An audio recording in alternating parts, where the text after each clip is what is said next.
और इस बड़ी खबर आपको बता दें, पाकिस्तान से आ रही है। पाकिस्तान में आतंकी संगठन तहरीक-ए-तालिबान पाकिस्तान यानी कि टीटीपी ने अपने स्वयंभू सरकार का ऐलान कर दिया है। चुनाव से पहले आतंकी संगठन ने अपनी सरकार का ऐलान किया है।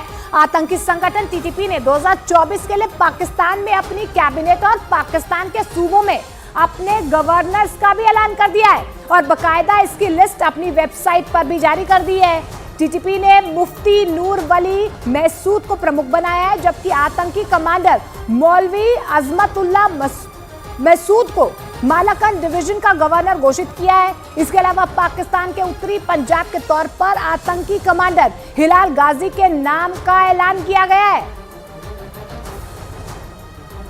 तो आपको बता दें कि पाकिस्तान में आतंकी संगठन जो हैं तहरीक-ए-तालिबान, उनकी तरफ से अब सूबों के गवर्नर के नाम का ऐलान कर दिया गया है। आम चुनावों से पहले देखिए कि किस तरीके से जो आतंकी संगठन है अपने तरीके से सरकार का ऐलान कर रहे हैं। आपको बता दें कि पाकिस्तान में 8 फरवरी को चुनाव होने, उससे पहले आतंकी संगठन लगातार सक्रिय हैं, या तो वो टारगेट किलिंग कर रहे हैं। और आप देखिए पाकिस्तान में जो आतंकी संगठन है तहरीक-ए-तालिबान, उसने अपनी स्वयंभू सरकार का भी ऐलान कर दिया है। चुनाव से पहले अपनी सरकार का ऐलान किया है। और आपको ये भी बता दें कि पाकिस्तान में अपनी कैबिनेट और पाकिस्तान के सूबों में अपने गवर्नर का ऐलान कर दिया। बकायदा इसकी लिस्ट अपनी वेबसाइट पर भी जारी कर दी है। आपको बता दें कि टीटीपी ने मुफ्ती नूर वली महसूद को प्रमुख बनाया है।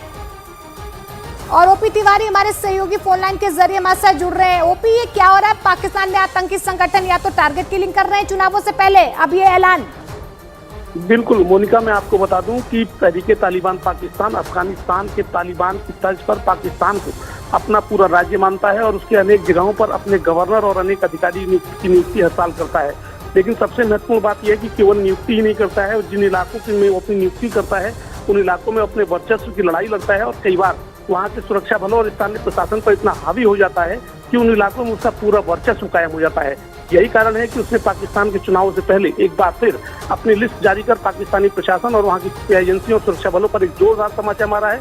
और इन इलाकों में वो एक बार फिर वर्चस्व की लड़ाई लड़ेगा और हो सकता है इन इलाकों में जो कैंडिडेट चुनाव लड़ रहे हैं वो उन पर हमले करने की भी कोशिश करे। मोनिका,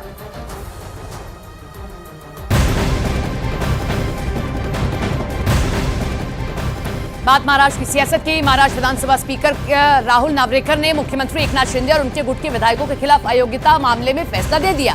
स्पीकर ने मुख्यमंत्री एकनाथ शिंदे समेत उनके गुट के 16 विधायकों को जो है योग्य करार देने की उद्धव गुट की अपील को जो है अयोग्य करार देने की उद्धव गुट की जो अपील थी उसको खारिज कर दिया। यानी अब इन सब की सदस्यता बरकरार रहेगी।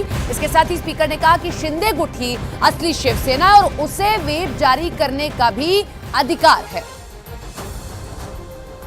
तो राहुल नार्वेकर जो कि स्पीकर हैं, कल उन्हें फैसला लेना था। दरअसल ये पूरा मामला जो है उद्धव गुट का था कि ये जो 16 विधायक हैं जो बागी हो गए थे और जिनके चलते जो है सरकार गिर गई थी उद्धव की, वो अब जो है अयोग्य करार दे दिए जाए। लेकिन जो राहुल नार्वेकर है